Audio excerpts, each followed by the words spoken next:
नमस्कार दोस्तों, स्वागत है आपका मेरे चैनल फैक्ट्स इन बॉक्स में। और आज मैं आपको बताऊंगा एक ऐसे घर के बारे में जो सबसे खतरनाक और बहुत सारी आत्माओं से भरा हुआ है।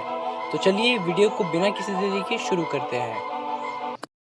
तो दोस्तों, हमारी इस दुनिया में कुछ ऐसी घटनाएं हुई हैं जिसका ना तो साइंस के पास आंसर है और ना ही कोई डॉक्टर के पास। नवंबर 2011 में लटोया एमस नाम की एक महिला अपनी माँ रोज कैम्बेल और अपने 3 बच्चों के साथ रहती थी, जो कि 7, 9 और 12 साल के थे।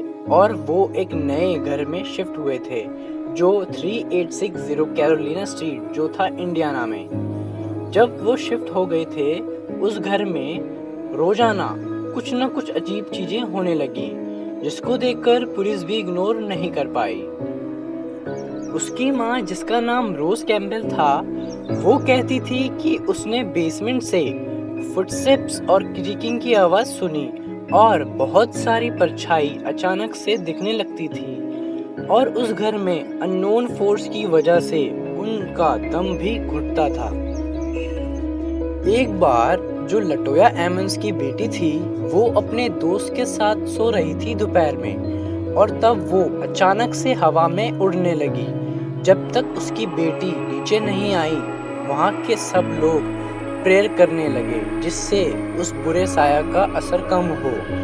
इस घटना के बाद सबको बिलीव नहीं हो पा रहा था कि ऐसा भी कुछ होता है, और उसकी बेटी कुछ बता भी नहीं पा रही थी क्योंकि उसको कुछ याद ही नहीं था कि उसके साथ क्या हुआ है। जब उसने ये सारी घटनाएं देखी तो वो सबसे पहले अपने फिजिशियन के पास गई, जिसका नाम जेफरे ओनिक्यू था। जब उनको बुलाया गया तो उनके आते ही वहाँ के बच्चे अजीब अजीब तरह से हरकत कर रहे थे। 9 साल का बेटा जो था वो अजीब एक्ट कर रहा था, और 7 साल का बेटा अपने आप को पीट रहा था और चिल्ला रहा था, और कुछ देर में वो एविल वाली स्माइल भी दे रहा था। और वो दोनों बच्चे डिफरेंट लैंग्वेज में बोलने लगे, और यहाँ तक कि उसमें बताया गया है कि वो इंग्लिश भी जानते थे, लेकिन फिर भी वो डिफरेंट लैंग्वेज में डायलॉग्स बोल रहे थे। ये सारी चीज़ें देखकर फिजिशियन भी हैरान हो गए, और वो उन बच्चों को अपने साथ हॉस्पिटल ले गए और उनका इलाज करने की कोशिश कर रहे थे। और रात में जब नर्स उनके कमरे में आई तो उसने देखा कि दोनों बच्चे वॉल पर चल रहे थे। ये सब देखकर वो समझ गए थे कि इन दवाइयों से उनका कुछ नहीं होगा। तो उन्होंने 35 साल के एक पुलिस ऑफिसर को उनके घर की तलाशी के लिए भेजा। फिर जब वो तलाशी ले रहा था तो उसको भी काफ़ी चीज़ें महसूस हुई।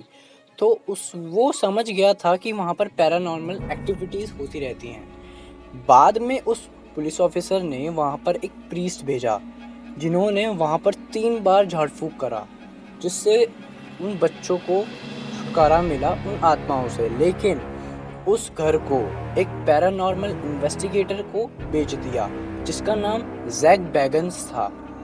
उसको बेच देने के बाद उसने 6 मार्च 2018 में उस घर को एक डॉक्यूमेंट्री डेमन हाउस के नाम से रिलीज़ किया, जिसमें घर की कहानी बताई गई।